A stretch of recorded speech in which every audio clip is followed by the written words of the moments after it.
यहाँ जन सुराज के कैंप में आने के लिए बहुत बहुत धन्यवाद। आपसे पिछली बार पटना में 5 मई 2022 को मेरी मुलाकात हुई थी। तब मैंने जन सुराज अभियान की शुरुआत की घोषणा की थी। उसके 3 उद्देश्यों की चर्चा करी थी। आज उसके करीब 2.5 वर्ष हो गए और उसका एक महत्वपूर्ण पड़ाव 2 अक्टूबर 2024 को पूरा होने जा रहा है। जैसा कि आप में से कुछ साथियों को याद होगा, यात्रा के 3 उद्देश्य बताए गए थे। यात्रा में हम लोगों ने कहा था, पहला उद्देश्य ये है कि बिहार के गांव-गांव जाकर लोगों को ये बताना, समझाना कि किस तरह से वो अपने और अपने बच्चों की जिंदगी को सुधार सकते हैं। दूसरा ये उद्देश्य था कि लोगों को मजबूरी में जानते बूझते हुए भी गलत व्यक्ति को, गलत दल को वोट न करना पड़े, विकल्प के अभाव में वोट न करना पड़े। इसके लिए लोगों की मदद से एक नया दल, एक नया विकल्प बनाना।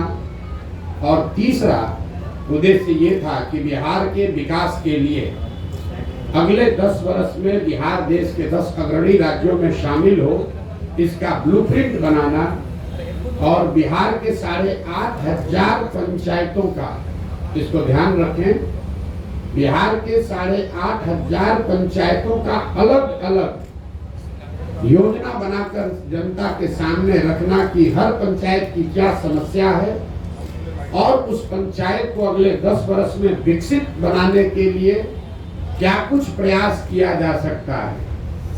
हर पंचायत में 800 से 1200 नए रोजगार के अवसर कैसे पैदा किए जाएंगे, हर पंचायत में बच्चों के पढ़ने की व्यवस्था को कैसे सुधारा जाएगा और हर पंचायत में खेती को, जो बिहार में कमाने वाली खेती है, उसको कमाने वाला खेती कैसे बनाया जाएगा। ये 3 उद्देश्यों से हम लोगों ने ये प्रयास शुरू किया था। 2 अक्टूबर 2022 को मैंने गांधी आश्रम भितिहरवा पश्चिम चंपारण से चलना शुरू किया है और यात्रा के दौरान ये भी आपको बताया, ये ऐसी यात्रा है जिसका किलोमीटर निश्चित नहीं है, इसका दिन निश्चित नहीं है, इसका लक्ष्य निश्चित है कि पूरे बिहार में पैदल चल के जहां तक हो सके गांव-गांव जाकर इन 3 उद्देश्यों की पूर्ति के लिए एक सकारात्मक और ईमानदार प्रयास किया जाए। अभी तक मैं करीब 60% बिहार ही घूम पाया हूँ। तो पहली सूचना आपको ये देनी है कि यात्रा अगले 1-1.5-2 वर्षों तक जैसे पहले चल रही थी वैसे ही आगे चलती रहेगी। जब जो बिहार की जनता को मैंने आश्वासन दिया है, दल बनने से या दूसरे उद्देश्यों के पूरा होने से यात्रा नहीं रुकने वाली है। 2 अक्टूबर जब दूसरा उद्देश्य जो इसका दल बनाने का था, उसकी परिणति 2 अक्टूबर को हो रही है। 2 अक्टूबर को दल बन रहा है। लेकिन यात्रा 2 अक्टूबर के बाद भी, अभी मैं सुपौल अररिया में हूँ, वो आगे चलता रहूंगा, चाहे उसके लिए 1 वर्ष लगे या 2 वर्ष लगे, यात्रा में कोई रुकावट नहीं आएगी। दूसरे उद्देश्य को लेकर आपको ये सूचित करना चाहते हैं कि 2 अक्टूबर को अभी तक के प्रयासों के आधार पर, उसके परिणाम स्वरूप 2 अक्टूबर को बिहार में एक नए दल, नए विकल्प के तौर पर जन सुराज, एक नया राजनीतिक दल आपको देखने को मिलेगा। 2 अक्टूबर को आपको ये भी पता चलेगा कि इस दल का नेतृत्व किन लोगों के हाथ में होगा। 2 अक्टूबर को इस दल के नाम की, इसके संविधान की और इसके नेतृत्व की घोषणा जन सुराज से जुड़े हुए हजारों कार्यकर्ताओं, साथियों, इसके बनाने वालों के सामने, मीडिया बंधुओं के सामने इसकी घोषणा की जाएगी। और जैसा कि मैंने पहले बताया था, जन सुराज दल जब बन रहा है तो न मैं उसका नेता था, न मुझे उसका नेता बनना है। बिहार की जनता ने गांव-गांव में घूमकर जिन लोगों से हम मिले हैं, समाज को मत कर जिन लोगों को निकाला है, एक प्रयास किया है कि बिहार के सामने ऐसे लोगों का नेतृत्व आप दिया जाए जिसमें प्रशांत किशोर से जो आदमी बेहतर है, जिसकी काबिलियत, जिसका जज्बा, जिसका चरित्र, जिसकी ईमानदारी, जिसके अंदर बिहार को सुधारने का मादा, हर उस व्यक्ति में जिसमें प्रशांत किशोर से ज्यादा है, वो आपको इसके नेतृत्व में दिखेगा। तो 2 दिन और अगर आप इंतजार करेंगे तो आपको पता चलेगा कि 2 अक्टूबर को जन स्वराज की लीडरशिप काउंसिल में किन लोगों का चयन हुआ, किन लोगों को जनता ने बताया, और साथ ही पार्टी के अध्यक्ष की घोषणा भी 2 तारीख को की जाएगी।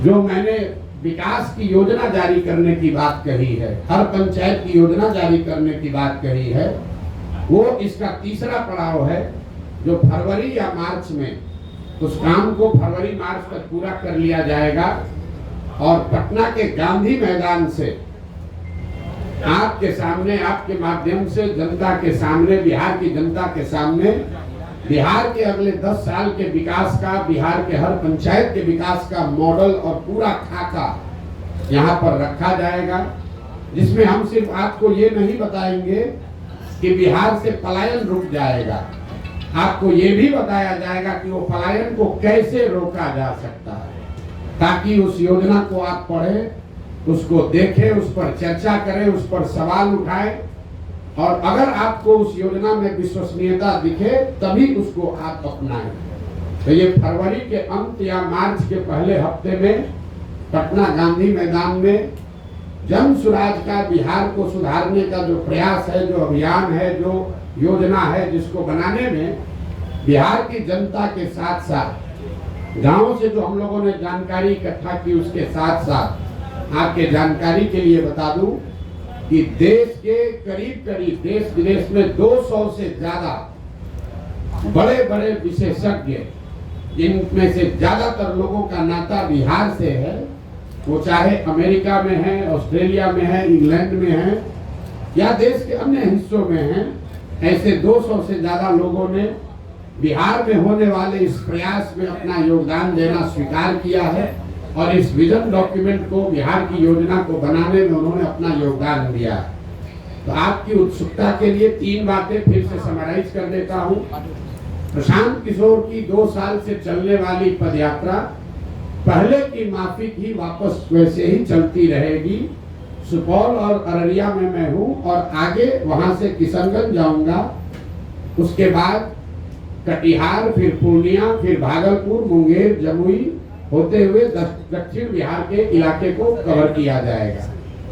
दूसरी घोषणा ये है कि 2 अक्टूबर को जन स्वराज विधिवत तौर पर, औपचारिक तौर पर एक राजनीतिक दल के तौर पर उसकी घोषणा की जाएगी।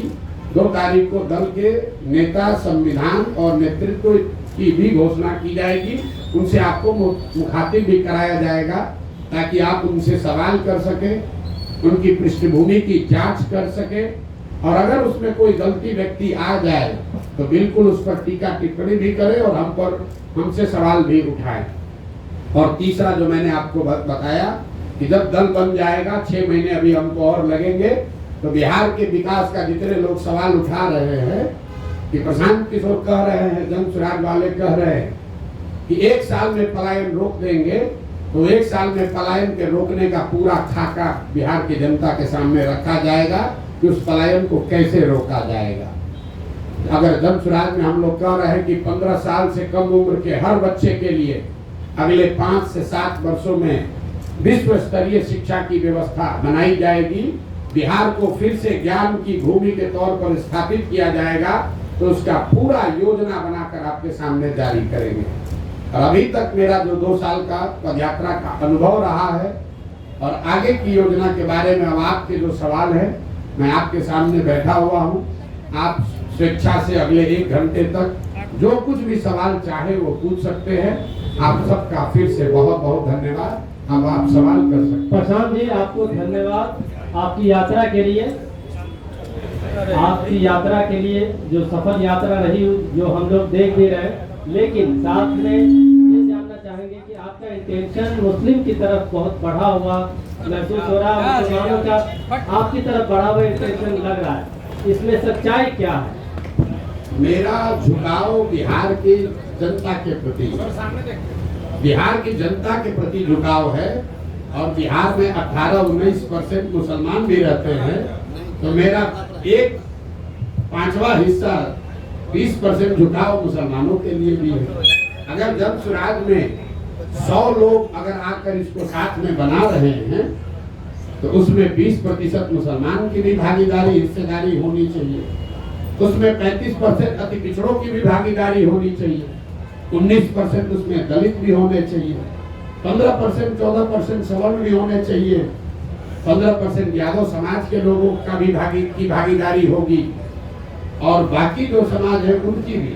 हम लोगों ने ये कहा है कि जिसकी जितनी संख्या है उसको उतनी भागीदारी दी जाएगी।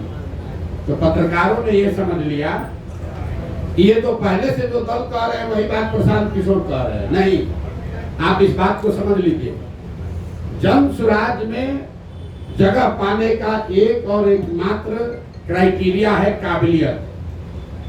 बिना काबिलियत के आप जन सुराज में कोई जिम्मेवारी की जगह नहीं पा सकते हैं। लेकिन अगर जगह है 100 और 1000 आदमी काबिल है, तो कैसे उन 100 का बंटवारा होगा? उसके लिए मैंने कहा कि हर काबिल आदमी किसी न किसी जाति या समाज का है, और हर समाज में काबिल आदमी है।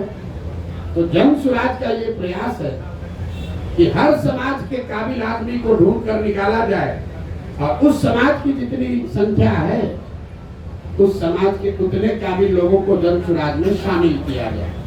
तो जो जन सुराज की लीडरशिप काउंसिल बनी है, जिसकी घोषणा 2 तारीख को होगी, उसमें आपको दिखेगा कि 5-20 लोगों की अगर काउंसिल है तो 5 लोग उसमें आपको मुसलमान दिख सकते हैं। लेकिन वो इसलिए नहीं 5 होंगे कि वो 5 मुसलमान हैं, वो इसलिए होंगे कि वो 5 सबसे काबिल व्यक्ति हैं जो मुसलमान भी हैं। उसमें 5 दलित समाज के लोग भी होंगे, लेकिन वो इसलिए नहीं होंगे कि वो दलित समाज के हैं, वो इसलिए हैं कि वो बिहार के सबसे काबिल चरित्रवान लोग हैं, जिनको समाज ने चुना है, जो दलित भी है। उसमें 15% लोग यादव समाज के भी होंगे। वो इसलिए नहीं होंगे कि वो यादव है, वो इसलिए होंगे कि वो यादव समाज को, बिहार के सबसे काबिल यादव समाज के लोग हैं। और यही तो 2 बरस से हमारा आपको ये वादा है, बिहार की जनता को जो हमने वादा किया है कि ईमानदारी और शुद्धता में कमी नहीं आएगी। बाकी आप हमसे कुछ भी गलती हो सकती है, इस प्रयास के ईमानदारी और शुद्धता में कमी नहीं आएगी। और उसका पहला पैमाना, पहला कसौटी था कि मैं पैदल चल रहा हूं कि नहीं। आप में से कई लोगों ने कहा कि पैदल चलने से क्या होता है, प्रशांत किशोर तो बिजनेसमैन है, कितना दिन चलेगा।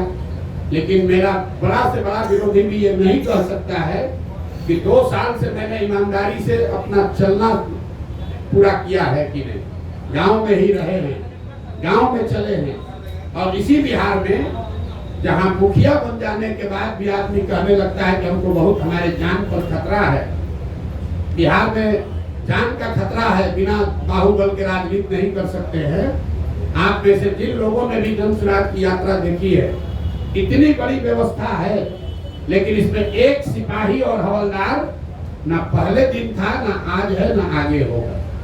मैं गांव के सरेहों में ही सोया हूं, और आज तक ये बिहार की जनता की काबिलियत है, उसका कैरेक्टर है कि मैं आपको कैमरे पर बता रहा हूं। चाहे जिस किसी समाज के गांव में मैं गया हूं, मुझे लोगों ने उतना ही सम्मान दिया है, प्यार दिया है। मुझे किसी कुत्ते ने भी नहीं काटा है आज तक। 2 वर्ष से हम लोग पैदल चल रहे हैं। तो जितने लोग कहते हैं कि राजनीति के लिए बाहुबल चाहिए, तो हम लोगों ने ये करके दिखाया है कि बिहार में आपको राजनीति करने के लिए बाहुबल नहीं चाहिए। दूसरी कसौटी इसकी ये होगी कि मैंने कहा था कि मैं इसका नेता नहीं बनूंगा। लोगों ने कहा अरे अभी तो कह न रहे हैं, देखिएगा यही बनेंगे। तो 2 तारीख को आपको दिखेगा कि प्रशांत किशोर जब तक पदयात्रा जो कर रहे थे वही वापस 2 के बाद भी करते नजर आएंगे। 2 तारीख को नया नेतृत्व बिहार से घोषित कर देंगे। तीसरा मैंने ये कहा था कि जिस आदमी को भी इसका नेतृत्व चुनकर देंगे वो आदमी प्रशांत किशोर से ज्यादा काबिल आदमी होगा। तो आप जिनको हम बना रहे हैं आप देखिएगा, जो आदमी प्रशांत किशोर से ज्यादा विद्वान और होशियार कैरेक्टर वाला होगा, ऐसा मेरा विश्वास है। उस कसौटी पर आप लोग कसिए 2 तारीख को। और फिर जब यहाँ का एजेंडा जारी करेंगे मार्च में, तो आप सारे विद्वान लोगों से मैं आग्रह करूंगा कि 2 महीना तक जिसको भी जिस विषय की जानकारी है आप पूरी तरीके से उस बात का अध्ययन करके सवाल कीजिए कि क्या 1 वर्ष में बिहार में पलायन रोकने का वादा पूरा किया जा सकता है कि नहीं। कोई बात बिना जांचे परखे नहीं करना, हमारे कहने पर नहीं, हमारी कथनी पर नहीं, हमारी करनी पर आपको भरोसा करना है।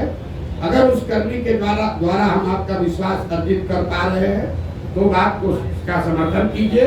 अगर हमारे कथनी और करनी में फर्क है तो मैं आपको सामने से कह रहा हूं कि सबसे ज्यादा मेरा बकिया उधेड़ी है। ये प्रसाद जी ये एक और चीज, 1 मिनट। किसी ने यहाँ कहा कि प्रशांत किशोर एसी वाला टेंट लगा कर चलते हैं। ये प्रेस कॉन्फ्रेंस हमने टेंट में इसलिए रखा है कि इसी टेंटों में हम लोग 2 साल से रह रहे हैं। तो मैं चाहूंगा कि यहाँ आप ये प्रेस वार्ता के बाद इस टेंट का मुआयना भी कीजिए और बिहार में जो भी अपने को जमीनी नेता मांगता है मैं उसको चुनौती दे रहा हूँ कि इसमें 7 दिन रहकर पैदल चल के दिखाओ, तब बताते हैं कि तुम्हारा कितना कैरेक्टर है और कितना जमीन पर काम कर सकते हो। इस कैंप का वीडियो बनाकर जारी कीजिए और खुली चुनौती दे रहा हूँ कि इस कैंप में 7 दिन रहिए। जिसको ये 5 स्टार दिख रहा है, आप सब साथी यहाँ बैठे हैं, बढ़िया मौसम है बाहर, 15 मिनट में पसीना छूट रहा है। इसी टेंट में हम लोगों ने जाड़ा भी काटा है, बरसात भी देखा है, और मैं अकेले नहीं हूँ। 2500 बिहार के बच्चे, 2500 बिहार के बच्चे ऐसे 20 कैंपों में बिहार में रह रहे हैं, इसी कठिन परिस्थिति में रह रहे हैं, गांव-गांव जा रहे हैं। और हम लोगों ने 50 बच्चों के साथ शुरू किया था। आज 2500 पदयात्री, उनका प्रयास, उनका परिश्रम, उन पदयात्रियों का संकल्प प्रशांत किशोर से ज्यादा है। क्योंकि प्रशांत किशोर तो फिर भी मीडिया में आ रहे हैं, बोल रहे हैं, उन बच्चों को आप देख नहीं रहे। वो बच्चे नेमलेस हैं, फेसलेस हैं।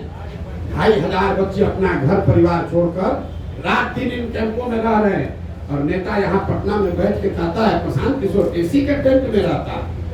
जरा आके रह के देखो 5 दिन। यात्रा शुरू किया था सब जब यहाँ के नेताओं ने, कब शुरू हुआ कब खत्म हुआ पता ही नहीं चला।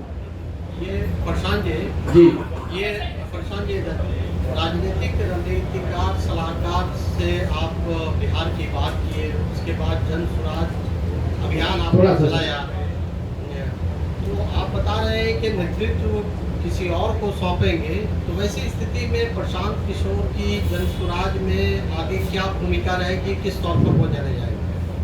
प्रशांत किशोर की भूमिका रहेगी बिहार के समाज को जगाने का, समझाने का। क्योंकि प्रशांत किशोर की सोच ये है, जो कि गांधी की सोच से प्रेरित है, कि अगर राजनीति में आमूल चूल परिवर्तन लाना है तो बिना समाज में हस्तक्षेप किए हुए, समाज के स्तर पर काम किए बगैर आप राजनीति को और व्यवस्था को नहीं सुधार सकते।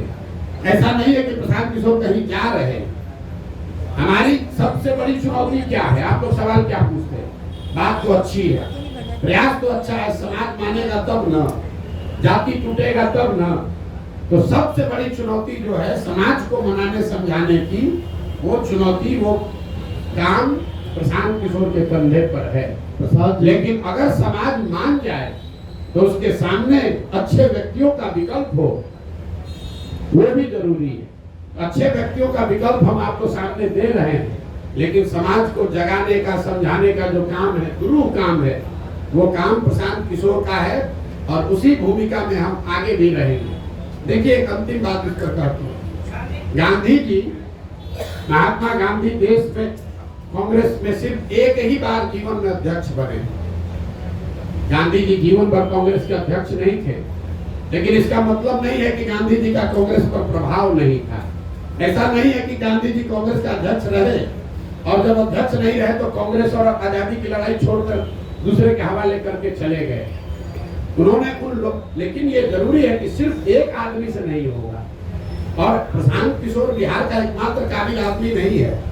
इस मूल भावना जन स्वराज की यही है कि पिछले 30 वर्ष में सिर्फ 1200 परिवार के लोगों ने बिहार की राजनीति को कब्जा कर रखा। 3.5 करोड़ परिवार बिहार में रहते हैं। तो जन स्वराज का ये अभियान है जहां ये हम बता रहे हैं कि आप गरीब हैं, अमीर हैं, अगड़े हैं, पिछड़े हैं, हिंदू हैं, मुसलमान हैं, दलित हैं, पैसा नहीं है, आपके पिताजी विधायक मंत्री नहीं है, आप उसका चिंता मत कीजिए। अगर आपके पास जज्बा है, बिहार को सुधारने की इच्छा है, सपना है, तो आइए इस व्यवस्था से जुड़िए। पैसे का चिंता, चुनाव लड़ने लड़ाने रणनीति का चिंता प्रशांत किशोर और जन स्वराज पर छोड़िए। हमने ये कहा है, लोग कह रहा है कि कैसे किस आधार पर कह रहे हैं कि गरीब से गरीब आदमी को पैसा देकर लड़ाएंगे।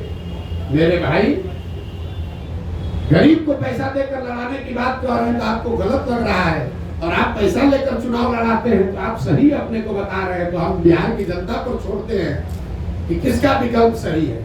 जो लोग पैसा लेकर टिकट देते हैं, चुनाव लड़ाते हैं, उनका विकल्प अच्छा है कि जन स्वराज जो कि कह रहा है कि गरीब से गरीब आदमी भी ईमानदार है तो उसको लड़ाने का खर्चा समाज से जमा करके जन स्वराज देगा, ताकि किसी नेता को वोट खरीदने के लिए ये पैसा न खर्च करना पड़े। किसी नेता के पास ये कहने का आधार न हो कि हमने चुनाव में 5 करोड़ रुपया खर्चा किया इसलिए हम चोरी करेंगे, इसलिए हमको ठेका चाहिए। इसलिए जन स्वराज में घोषणा है कि आपको गाड़ी नहीं अपना लगाना है। हमारी गाड़ियां चल रही है जन स्वराज की, लोग कह रहा है इतना पैसा कहाँ से आ रहा है। गाड़ियां इसलिए चल रही है कि आप समाज से पैसा वसूली मत करो, गाड़ी हम दे रहे हैं, तुम काम करो। अगर आप खेत में मजदूर हैं, अति पिछड़ा समाज के हैं, दलित हैं, सवर्ण समाज के हैं, गरीब हैं, आपके पास क्षमता है, आप राजनीति नहीं कर पाते हैं क्योंकि आपके पास पैसा नहीं है। आपको घर पे मजदूरी करनी है, अपने बच्चों का पेट पालना है, आपकी क्षमता ज्यादा है, लेकिन आप राजनीति नहीं कर सकते हैं। जन स्वराज कह रहा है तुम राजनीति करना चाहते हो, हम साधन देते हैं, राजनीति करो, ताकि ये परिवारों का दबदबा खत्म हो।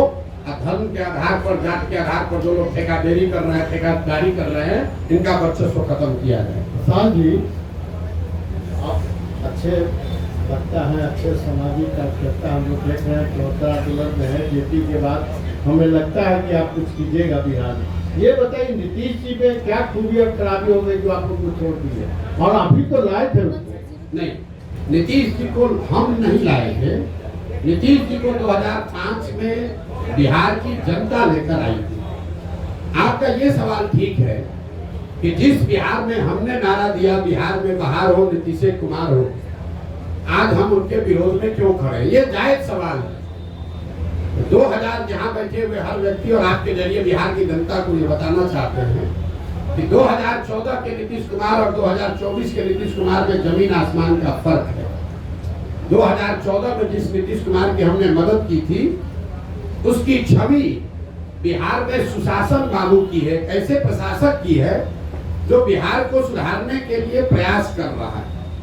बिहार बहुत अच्छा नहीं हुआ था, लेकिन सुधार की एक प्रक्रिया शुरू हुई थी, लोगों का एक विश्वास बनना शुरू हुआ था कि बिहार में भी शायद सुधार हो जाए।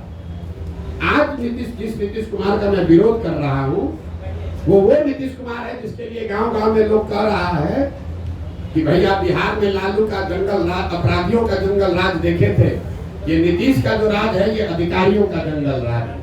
यहाँ बैठा हुआ हर पत्रकार जानता है कि ये पूरी व्यवस्था, पूरा सरकार चंद अधिकारी, कोई विधायक मंत्री भी नहीं चला रहा है। आपको कैमरे पर कह रहे हैं, कोई विधायक मंत्री नहीं चला रहा है, चंद अधिकारी, वो भी सेवानिवृत्त अधिकारी सलाहकार बनकर बैठ गए और पूरे 13 करोड़ लोगों के भाग्य विधाता बनकर बैठ गए। ना वो उनका नौकरी है, नौकरी से रिटायर हो चुके, जनता ने उनको चुना नहीं हो, और पूरे बिहार को 4 अधिकारी मिलकर चला रहे हैं। नाम आपको पता है, नाम लेकर हम उनको ग्लोरीफाइड नहीं कर रहे हैं, लेकिन आपके जरिए जरूर बताना चाह रहे हैं कि 13 करोड़ बिहार के लोगों का भविष्य सेवानिवृत्त 4 अधिकारी मिलकर नहीं तय कर सकते हैं। बिहार की जनता को इतना मूर्ख मत समझिए, चुनाव आने दीजिए, कोई नहीं बचने वाला। प्रशांत जी, एक सवाल है प्रशांत जी। अरे सुन लीजिए, मैंने एक पहलू बताया, तो उस प्रशासक का मैं विरोध कर रहा हूं जिसने पूरे बिहार की जनता का भविष्य 4 सेवानिवृत्त अधिकारियों के हाथ में कर छोड़ दिया है। जिस नीतीश कुमार की 2014 में मैंने मदद की थी, उसमें राजनीतिक मोरालिटी थी। नीतीश कुमार कैसल पश्चिम बंगाल में, आप में से कुछ लोगों को याद होगा, एक रेल दुर्घटना हुई थी। नीतीश बाबू तब रेल मंत्री थे, 200 से ज्यादा लोगों की मृत्यु हुई। नीतीश कुमार ने रेल मंत्री पद से वाजपेयी की सरकार में इस्तीफा दिया था। मैंने उस नीतीश कुमार की मदद की थी। आज जिस नीतीश कुमार का विरोध कर रहा हूं वो नीतीश कुमार है कि कोरोना के काल में हजारों लोग मर गए, उनकी मृत्यु हो गई, लाखों बच्चे, पूरे कोरोना से पूरे देश में संकट आया, लेकिन जितना कष्ट बिहार के लोगों को हुआ उतना कष्ट किसी को नहीं हुआ। लाखों बच्चे बिहार के रोड पर मारे फिर रहे थे, और आपको मालूम है नीतीश कुमार बंगले से नहीं निकले, इसलिए नीतीश कुमार का विरोध कर रहे हैं। तीसरा, नीतीश कुमार का इसलिए विरोध कर रहे हैं, 2015 में 14 में नीतीश कुमार चुनाव नहीं हारे थे। लोकसभा में उनके दल को चुनाव लोगों ने हराया था, उनके दल को 2 MP मिला था। नीतीश कुमार के पास 117 विधायक थे, उनको बहुमत था, फिर भी उन्होंने पद छोड़कर मांझी जी को मुख्यमंत्री बनाया था कि भाई जनता का विश्वास हम पर नहीं है तो दूसरे को मुख्यमंत्री बनना चाहिए। आज उस नीतीश कुमार की मैंने मदद की थी। आज जिस नीतीश कुमार का विरोध कर रहे हैं वो नीतीश कुमार है जो चुनाव हार गया है। 243 के विधानसभा में 42 विधायक जीता है इस आदमी का, और कभी लालटेन पर लटक कर, कभी कमल पर बैठकर ये आदमी राज कर रहा है। जिस दिन परिणाम आपके सामने खुलासा कर रहे हैं, जिस दिन 2020 का चुनाव का परिणाम आया, नीतीश कुमार अपना फोन का रिकॉर्ड जारी कर कम से कम 3-4 बार हमसे बात किया।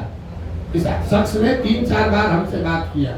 हमने इनको सलाह दिया कि आपको 42 विधायक आया है, मत बनिए मुख्यमंत्री, जनता के आदेश का उल्लंघन होगा।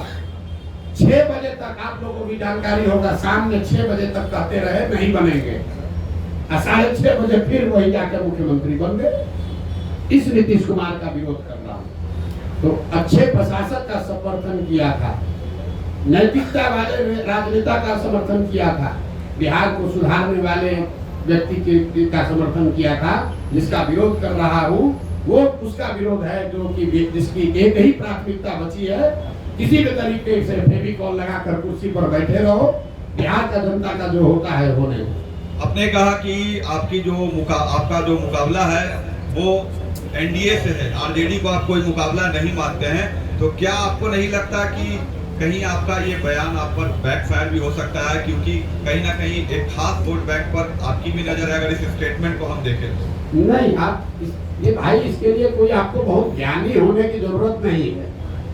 आप 2005 से जब से NDA बना है उसके बाद से RJD की कोई ताकत रही नहीं है। 2005 से आप आगे का इलेक्शन का आंकड़ा उठाकर देख लीजिए तो RJD को कभी, RJD या उनके द्वारा बनाए गए गठबंधन को कभी जीत नहीं मिली है। महागठबंधन का एक अपवाद छोड़ दिए जिसमें हम लोगों ने मदद की थी, उसमें भी RJD जूनियर पार्टनर ही था। नीतीश जी के चेहरे पर चुनाव लड़ा था, RJD के नाम पर चुनाव नहीं लड़ा गया था। और अभी का लोकसभा का चुनाव देख लीजिए, इस लोकसभा चुनाव में 176 विधानसभा में भाजपा और NDA को बढ़त है। तो हमारा अगर मुकाबला है तो जो 176 में आगे है उससे मुकाबला होगा कि जो 50 सीट में आगे है उससे मुकाबला होगा। तो ये तो हमारे आकलन का विषय नहीं है, ये तो फैक्ट है। सबसे बड़ी पार्टी है बिहार में, किसने कह दिया आपको? भाई ऐसा है, अब अपने हिसाब से कहिएगा क्या लोकसभा में कितना सीट है RJD को? 2014 में RJD को 5 से कम सीट था, 2014 में 0 सीट था, 2019 में 4 सीट मिला है। और आप लोग बता रहे हैं बाप रे कितना बड़ा दल है RJD। एक बात ध्यान रखिए आप लोग, RJD अपने दम पर, लालू जी से बहुत बड़े नेता हैं, लेकिन लालू जी अपने दम पर बिहार जीवन में सिर्फ एक ही बार जीते हैं, एक ही बार जीते हैं। दोबारा बिहार की जनता ने लालू जी को बहुमत नहीं दिया है। तो एक बड़ा दल का धोखा बिहार के दूसरे कोने में जाकर बताइएगा, हमको मत समझाइए। कितना उनको दम है वो हमको मालूम है। और वो दम का आधार क्या है? दम का आधार यह है 18% मुसलमान, जिसको आप 20 बरस से डरा रहे हैं कि अगर हमको वोट नहीं दोगे तो भाजपा आ जाएगी। आपने मुसलमानों के लिए किया कुछ नहीं, उसको भागीदारी नहीं दी, उसको हिस्सेदारी नहीं दी, उनके बच्चों के पढ़ाई की चिंता नहीं की, उनको लालटेन में किरासन तेल बनाकर जला रहे हो, रोशनी अपने घर में कर रहे हो। उसको अगर हटा दीजिएगा तो कितने लोग बिहार के हैं जो आरजेडी के समर्थन में? आप बता दीजिए, आपको ज्यादा जानकारी है।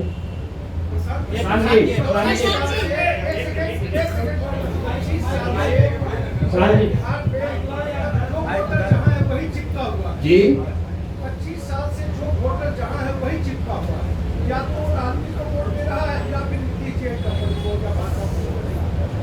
जातीय कीचड़ में फंसा हुआ इस बिहार को आपको लगता है कि इस जाति के? अब देखिए, आप ही के बयान को दोहरा देते हैं।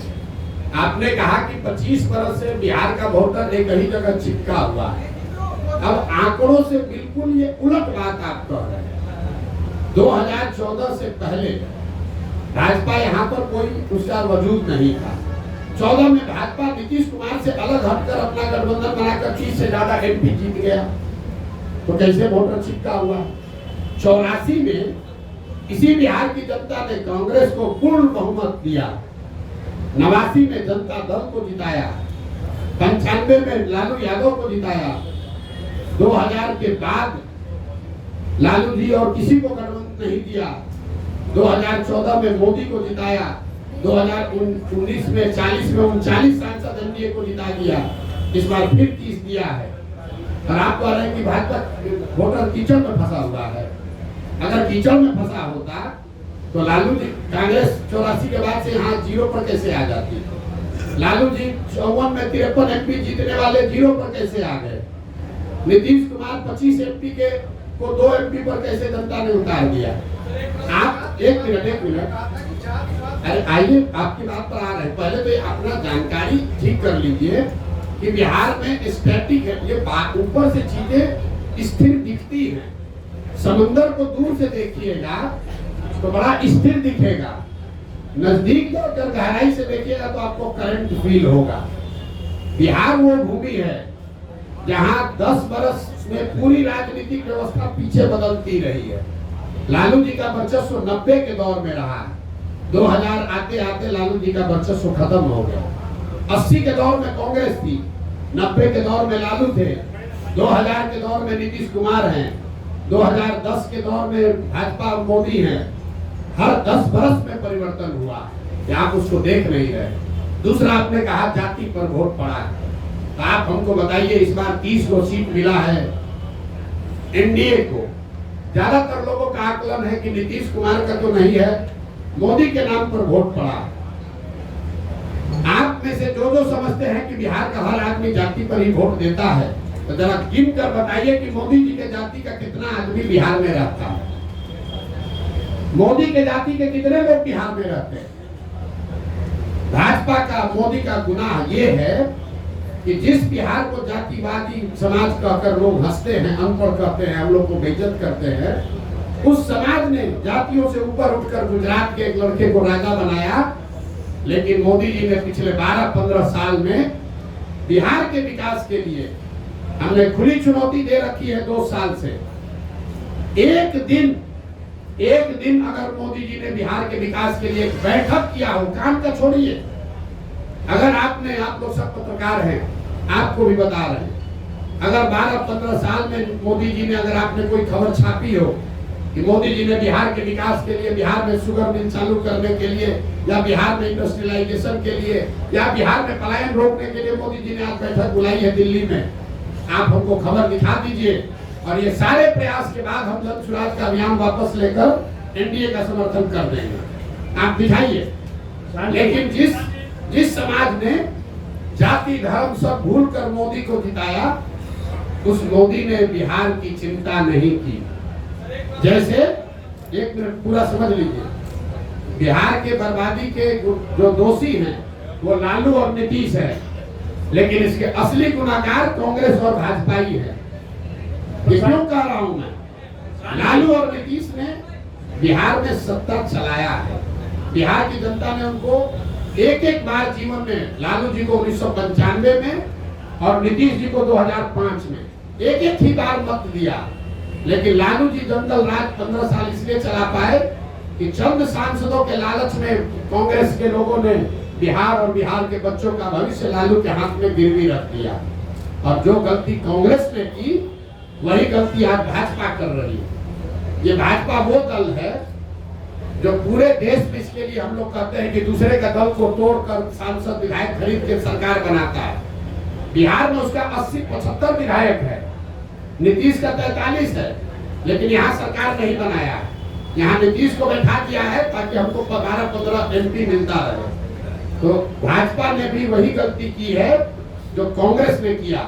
कांग्रेस ने हम लोग के बच्चों का भविष्य लालू के हाथ में बेचा, भाजपा वाले हम लोग का भविष्य नीतीश के हाथ में बेचे हैं, और परिणाम भी वही होगा। जैसे कांग्रेस सिरे से बिहार में खत्म हो गई, लालू और नीतीश का कुछ भी हो, भाजपा यहाँ सिरे से खत्म हो जाएगी। नेतृत्व ऑलरेडी आप देख रहे हैं, भाजपा बिहार में नेतृत्व विहीन पहले से हो गई है, कुछ नहीं बचा है। देखिए किसको बनाए, ये बताइए प्रशांत जी, रुकिए। भाजपा के जो यहाँ अध्यक्ष बने हैं, हम आपको आपके मन से बता रहे हैं, सुन लीजिए, इसके बाद में 1 घंटा बैठे हुए। भाजपा के जो अध्यक्ष बने हैं, बिहार के किसी गांव में चल के खड़ा हो जाए, उसमें से 10% आदमी भी नहीं कह सकता है ये आदमी कौन है। ये भाजपा के नेतृत्व का देखिए स्थिति। जो भाजपा के अभी अध्यक्ष है, उसको बिहार में 10% आदमी पहचानता नहीं है कि आदमी है कौन।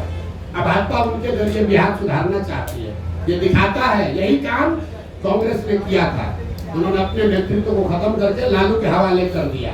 तो भाजपा ने अपने नेतृत्व को, उसमें भाजपा में भी जो काबिल आदमी है उसको सबको हटा के और ऐसे लोगों को दिया है जो नीतीश का झोला ढोते रहे, उसके पीछे चलते रहे। आपकी काबिलियत के पैमाने पर दूसरे नाकाबिल कैसे हो जाते हैं? जी, आपकी काबिलियत के पैमाने पर दूसरे नाकाबिल कैसे हो जाते हैं? हमने तो किसी को नाकाबिल कहा ही नहीं। और नहीं, एक तो निरपेक्ष भाव से तो यही बात जा रही है ना कि आप काबिल लोगों को लाएंगे, यानी अभी तक सत्ता में जो लोग हैं या आते रहे वो नाकाबिल है। मेरी पूरी बात सुन लीजिए। और अगर आपके काबिलियत का पैमाना क्या है, निर्धारण आपने किसी ये अच्छा सवाल है। और उसके साथ दूसरी बात ये कि अगर सत्ता में आने के बाद काबिल लोग नाकाबिल हो जाते हैं तो आपके जन सुराज की क्या गारंटी है? और अगर गारंटी नहीं है तो बिहार की जनता एक छल के लिए और क्यों ठीक मजबूर? 3 सवाल आपके जवाब दे रहा हूँ। पहला, इन्होंने कहा कि आप कह रहे हैं कि काबिल आदमी को लाएंगे मतलब दूसरा नाकाबिल है। ये बात नहीं है। लकीर बड़ी करने के लिए उस दूसरे को काटना जरूरी नहीं, उससे लंबी लकीर खींची जा सकती है।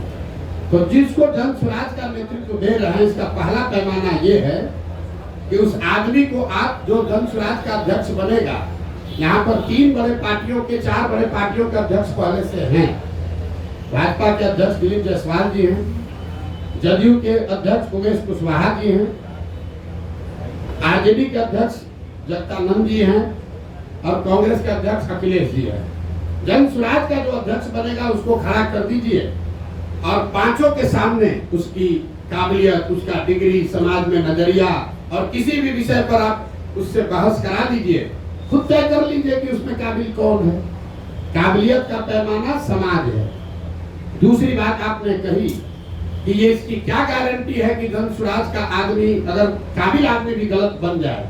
इसीलिए देश में पहली बार, ये घोषणा हमको 2 को करनी है लेकिन आपने सवाल उठाया है, देश में पहली बार किसी राजनीतिक दल ने अपने संविधान में ये लिखा है, राइट टू रिकॉल, कि अगर जो व्यक्ति जन स्वराज के टिकट पर चुनाव लड़ेगा उसको ये एफिडेविट साइन करके देना पड़ेगा लीगली कि जन स्वराज के संस्थापक सदस्य उस विधानसभा क्षेत्र के 1/3 जन स्वराज के संस्थापक सदस्यों ने अगर आपके खिलाफ अविश्वास प्रस्ताव ला दिया और फिर वहां वोटिंग हुई और जन स्वराज के संस्थापक सदस्यों में आपने अगर अपना विश्वास खो दिया तो आपको रिजाइन करना पड़ेगा।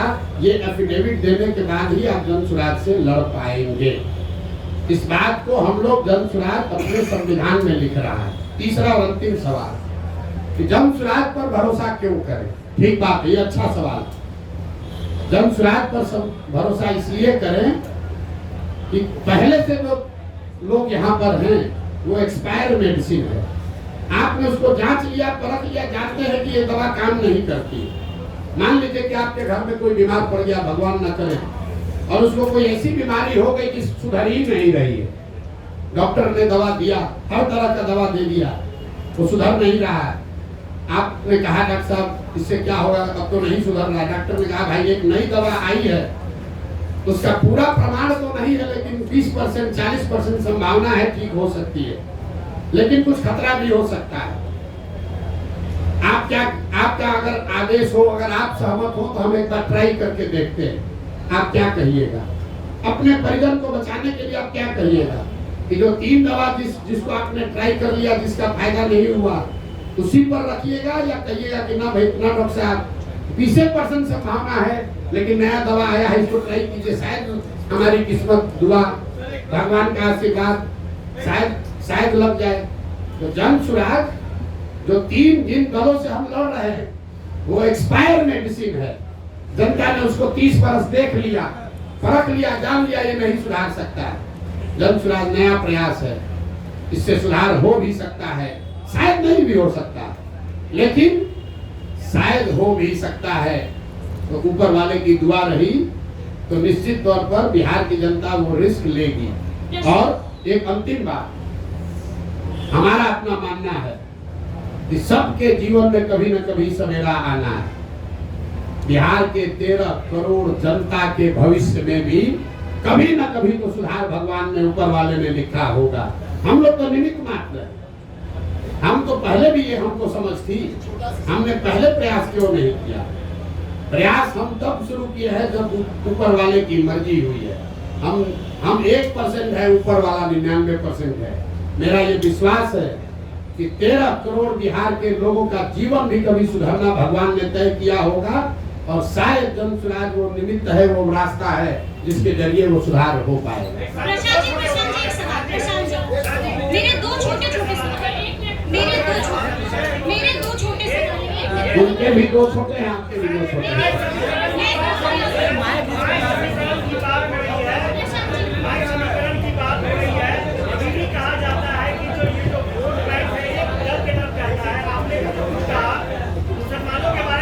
भाई देखिए, ये सुनिए ना, इतना है घबरा बिहार के लिए चिंता करने वाले लोग उतना घबराए हैं। आपने कहा माई समीकरण, रुकिए, अभी हमारी बात पर मत जाइए। पूर्णिया रुपौली में चुनाव हुआ है, सबसे ताजा प्रमाण, जनता का प्रमाण ही सबसे बड़ा प्रमाण है। रुपौली में चुनाव हुआ, माई समीकरण की बात करने वाले आरजेडी वालों ने बीमा भारती जी को वहां उम्मीदवार बनाया। रुपौली की स्थिति से जो लोग जानकारी रखते हैं, बीमा भारती जी के अपने जाति के 35-40 हजार लोग उस विधानसभा में रहते हैं। 15,000 MY में वाई समाज के लोग, यादव समाज के लोग रहते हैं, और 45,000 वहाँ मुसलमान रहते हैं। तीनों मिलाइएगा तो 1 लाख हुआ। और माई समीकरण के जमींदारी का दावा करने वाले लोग, ठेकेदारी करने वाले लोगों के कैंडिडेट को 30,000 वोट आया। दूसरा देखिए, एनडीए का अति पिछड़ा तो नीतीश जी के साथ है, तो भैया रुपौली में 1,10,000 अति पिछड़ा है, उनको कितना वोट आया? 50,000। और जीता कौन? उस व्यक्ति, वो आदमी जीता है, हमारा आदमी नहीं जीता है। जनसुराज की बात छोड़ दीजिए, वो आदमी जीता है जिसके जाति का 5-6 हजार आदमी वहां रहता है। और आप लोग कह रहे हैं कि बिहार में माई समीकरण है, सब जाते हैं, पब्लिक सब पागल है। अरे भाई आप ये समझिए, अगर यहाँ सोना और पीतल रख दिया जाए तो आप किसी जाति के यहाँ सोना उठाइएगा कि पीतल उठाइएगा? फर्क बस इतना है कि कोई सोना दिखना चाहिए, आचार से, विचार से, व्यवहार से, कर्म से।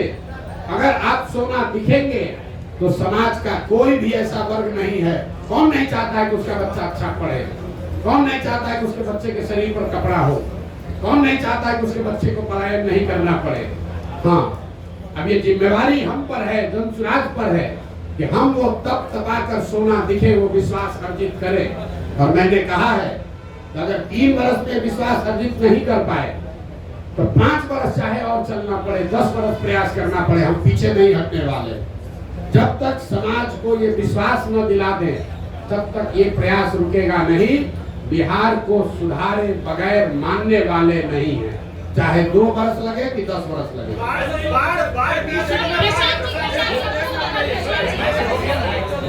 बोलिए। क्या पीके जियो टीओ क्या होता है?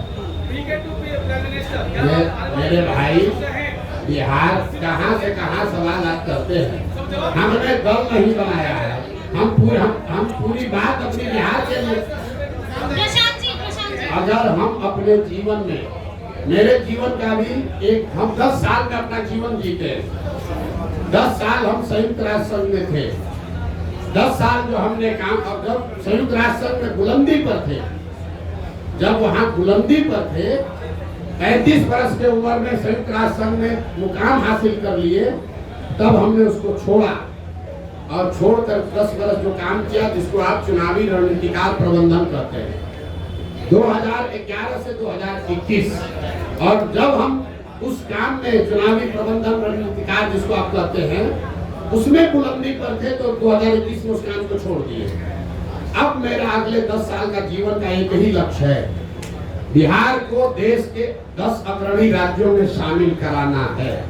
चाहे उसके लिए जो कुछ भी करना पड़े। हम देश, दुनिया, विश्व नहीं देख रहे हैं, एक ही चीज देख रहे हैं, बिहार की समस्या, बिहार के बच्चे, बिहार की पलायन, बिहार की अशिक्षा। और जैसा मैंने आपको कहा, आप चुनाव देख रहे हैं, मैं देख रहा हूं कि जब तक ये नहीं सुधरेगा तब तक बिहार में ही प्रशांत किशोर को इसी तरह से प्रयास करते रहना। विपक्ष आप पर कई तरह के आरोप लगाता है, जिसमें से एक आरोप ये है कि जनसुराज कुछ और नहीं बल्कि वन मैन शो है। इस आरोप पर प्रशांत किशोर क्या जवाब देंगे? देखिए, कम से कम विपक्ष वाले या पक्ष वाले आरोप लगाना शुरू तो कर रहे हैं। जब हमने अभियान शुरू किया था तो कहता था ये है कौन, प्रशांत किशोर कौन है।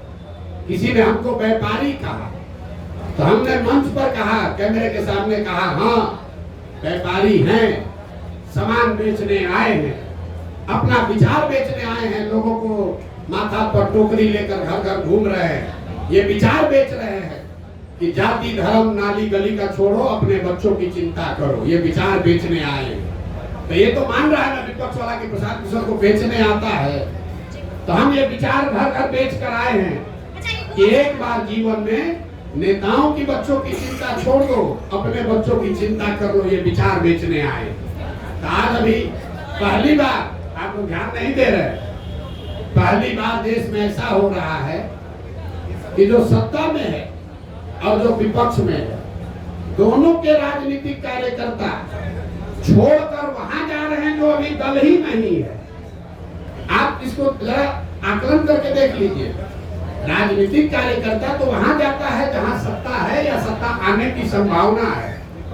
जनसुराज अभी दल नहीं है और आरजेडी वाले चिट्ठी निकाल रहे हैं कि भैया लालू जी के समाजवाद का हवाला है, जो दल मत छोड़ो रे भाई, अरे यहीं पर बने रहो। भाजपा वाला, कल हमको एक भाजपा का नेता आया, कहा भैया भाजपा का कार्यालय है, बैठे हम लोग हैं, लेकिन चर्चा खाली जनसुराजे का हो रहा है। ये हमारी ताकत नहीं है, ये बिहार के लोगों की 30 वर्ष की छटपटाहट है। 30 वर्ष से भाजपा का डर दिखाकर लालू और लालू का डर दिखाकर भाजपा ने जो वोट लिया है, ये उनकी छटपटाहट है। जब बिहार के लोगों को कोई रास्ता मिल जाएगा तो ये मुफ्तखोरी जो है वो छूट जाएगी, राजनीतिक बंधुआ मजदूर कोई नहीं बचेगा।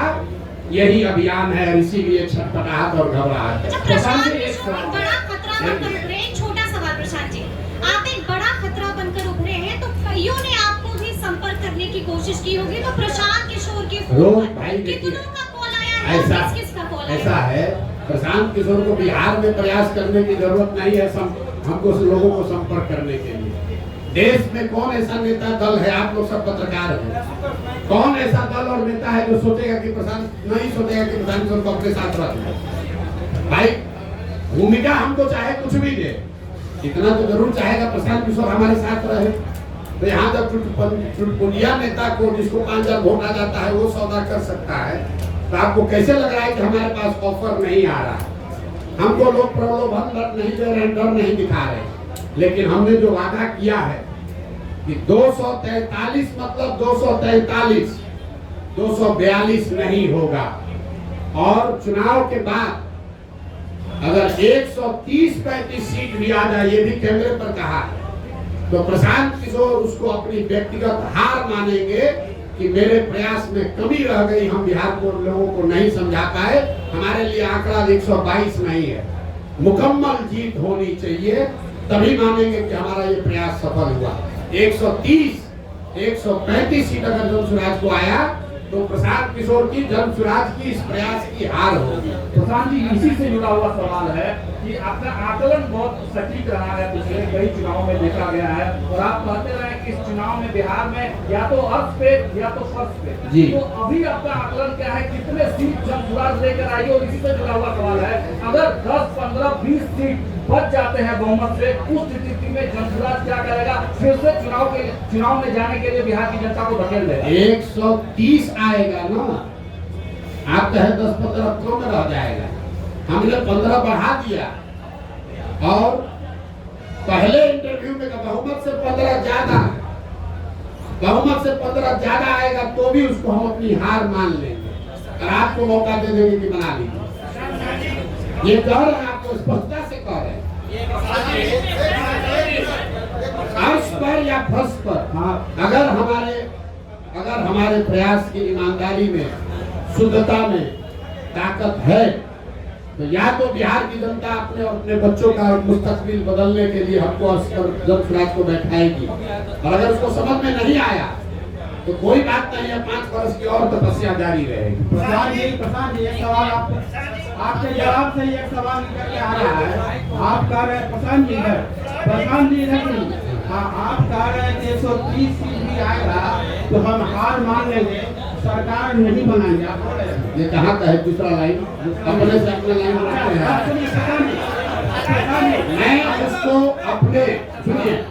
मैं उसको अपने इस प्रयास के बिहार को सुधार, देखिए बिहार में सिर्फ सरकार बनने से बिहार नहीं सुधरेगा। आपने बात सुनी नहीं हमारी। बिहार तब सुधरेगा जब यहाँ 5000 अच्छे लोग मुखिया बनेंगे। बिहार तब सुधरेगा जब यहाँ पर 50,000 अच्छे लोग वार्ड सदस्य बनेंगे। बिहार तब सुधरेगा जब यहाँ 200-250 अच्छे विधायक बनेंगे। सिर्फ सरकार बदलने से, मुख्यमंत्री बदलने से बिहार नहीं सुधर सकता है। इस नजरिए से मैं कह रहा हूँ कि अगर 130 सीट आया, इसका मतलब है कि आधी बिहार की जनता भी हमसे इस विचार से, इस प्रयास से कन्विंस नहीं हुई। उस नजरिए से ये हार हुई। तो हमको और प्रयास, कम से कम 2/3 बिहार की जनता को इस प्रयास की शुद्धता और ईमानदारी पर भरोसा जब तक न हो, तब तक प्रशांत किशोर का ये प्रयास जारी रहेगा, तभी सुधार होगा। सिर्फ सरकार बनाने से सुधार नहीं होगा।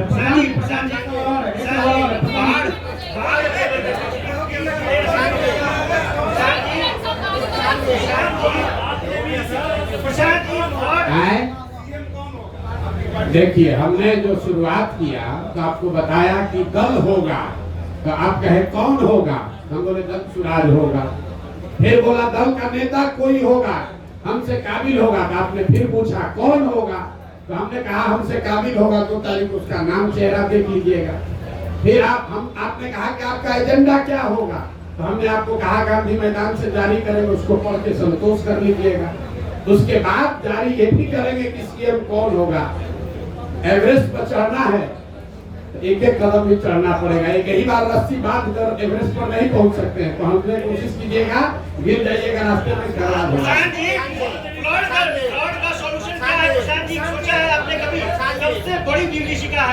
ये आपको कुछ नहीं समझ है। इनका जरा सवाल सुनिए। इन्होंने कहा कि फ्लड की समस्या सबसे बड़ी विभीषिका है। सबसे बड़ी विभीषिका यहाँ के लोगों की मानसिकता, सबसे बड़ी विभीषिका यहाँ से पलायन है। अब बाढ़ पर आ जाइए।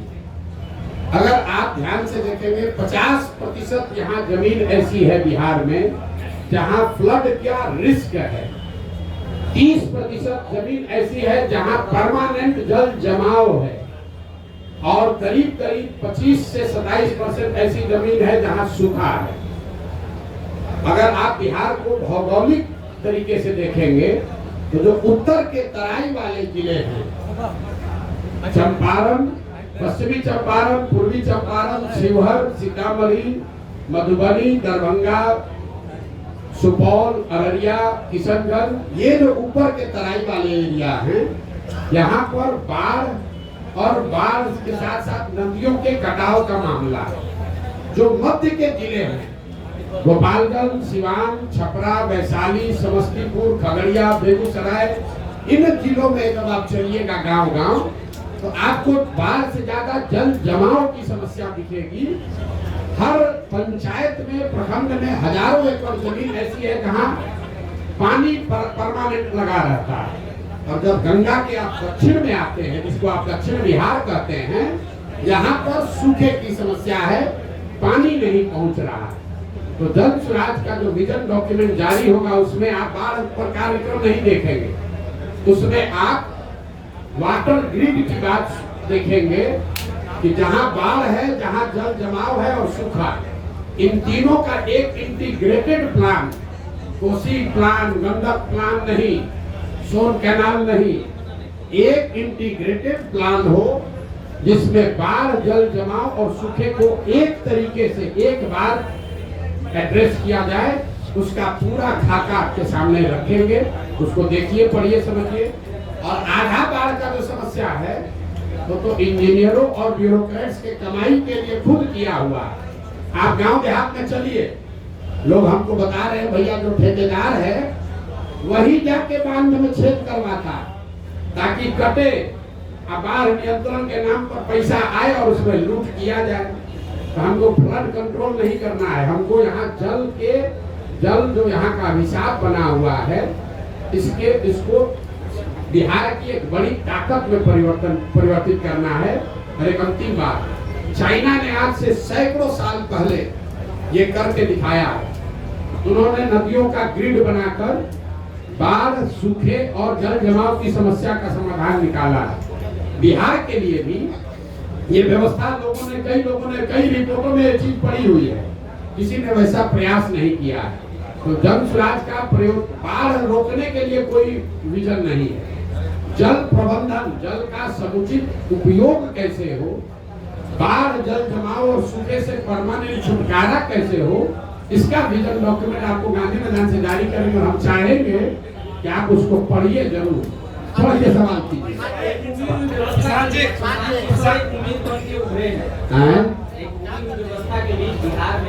चलिए, आप लोग पत्रकार हैं, सुनिए, सवाल आ रहे हैं। आप लोग पत्रकार हैं, लेकिन हमको मालूम है कि आप पत्रकार से ज्यादा एक बिहारी भी है।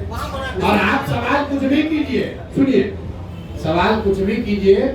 यहाँ बैठा हुआ कोई ऐसा बिहार का बंदा नहीं है जिसके दिल में ये आस नहीं है कि शायद अगर हो जाए तो बहुत अच्छा है। आप सवाल कर रहे हैं, लेकिन दिल में हमारे लिए प्रार्थना कर रहे हैं जन स्वराज के लिए कि भैया अगर ये हो जाए। क्योंकि एक अंतिम बात सुन लीजिए, बिहार की जनता तो परेशान है, ये है पत्रकारों की जो दुर्दशा है। आपकी हालत तो वो है कि आप अपना दर्द लिख भी नहीं पा रहे हैं। कम से कम बिहार की जनता का दर्द तो कोई लिख रहा है, आप बता रहे हैं, लेकिन आपका दर्द तो आप बता नहीं पा रहे कि आपके बच्चों की क्या दशा है, आपकी सुरक्षा को लेकर क्या हालत है।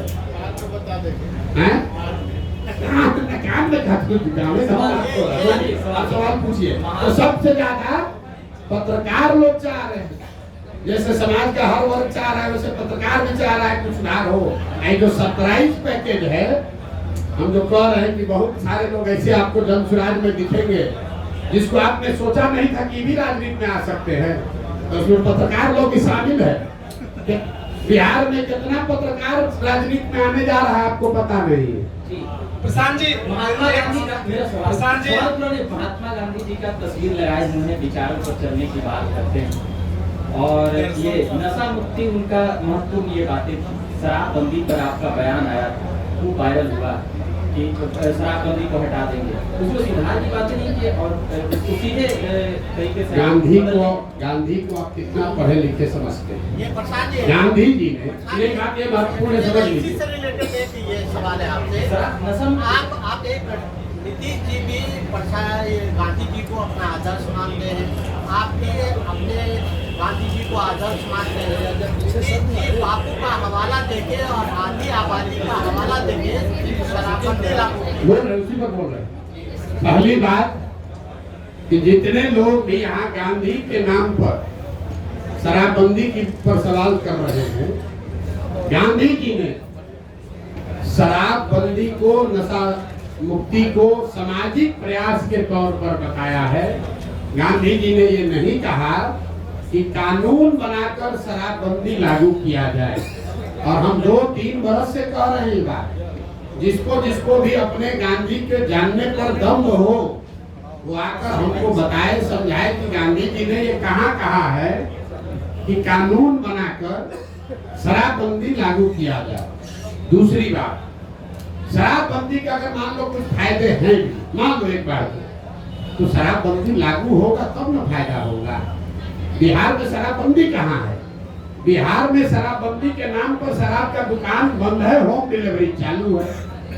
पटना में तो कुछ ऐसा लोग सर्विस दे रहा है कि शराब का जो ब्रांड आप पीते हैं, आप बुलाइए आपको पिलाएगा, आप बोतल वापस लेके जा रहा है, कह रहा है कल फिर लेकर आए, पूरा बोतल एक दिन में पी नहीं सकते हो। और आप अपने घर में शराब रखना नहीं चाहते कि डर है पकड़ा जाएंगे, तो ऐसा सर्विस भी यहाँ पर है।